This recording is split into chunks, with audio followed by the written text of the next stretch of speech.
Bonjour chers concitoyens, moi c'est l'honorable Sounomboké Soumaïla. Je suis élu démocrate de la deuxième circonscription électorale qui regroupe les communes de Banikwara, Segbana et Gogounou.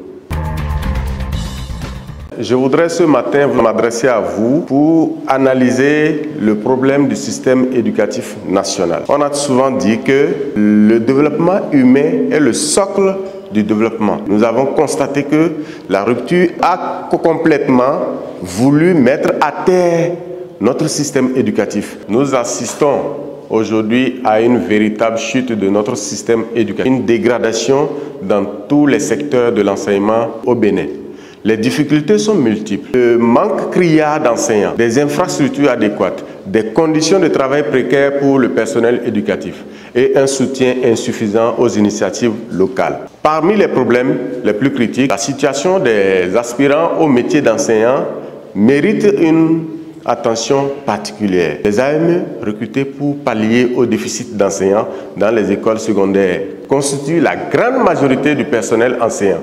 Pourtant, ils subissent des conditions de travail extrêmement précaires. Moi qui suis enseignant, je suis gêné de voir mes collègues traités de cette manière. Il y a des contrats irréguliers, des salaires insuffisants, la reconnaissance professionnelle ne suit pas. Ces conditions fragilisent non seulement leur situation personnelle, mais impactent également la qualité de l'enseignement qu'ils dispensent à nos enfants. La chute du niveau éducatif au Bénin est alarmante. Par exemple, le taux d'achèvement de l'enseignement secondaire qui s'élevait à 45,1% en 2015 au-dessus de plusieurs pays de la sous-région n'est plus que de 36,8%.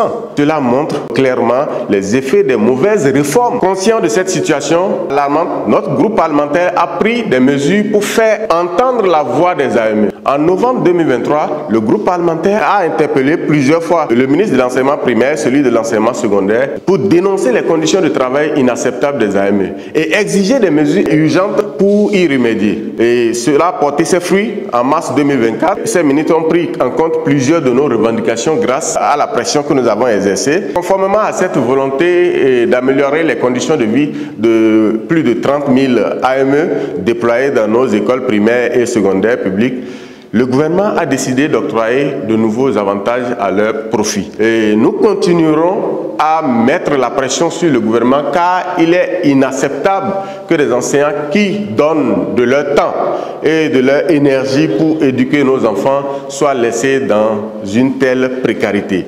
Nous refusons de voir notre système éducatif s'effondrer comme le veut la rupture. Nous appelons tous les citoyens à soutenir nos efforts pour un avenir meilleur de notre nation.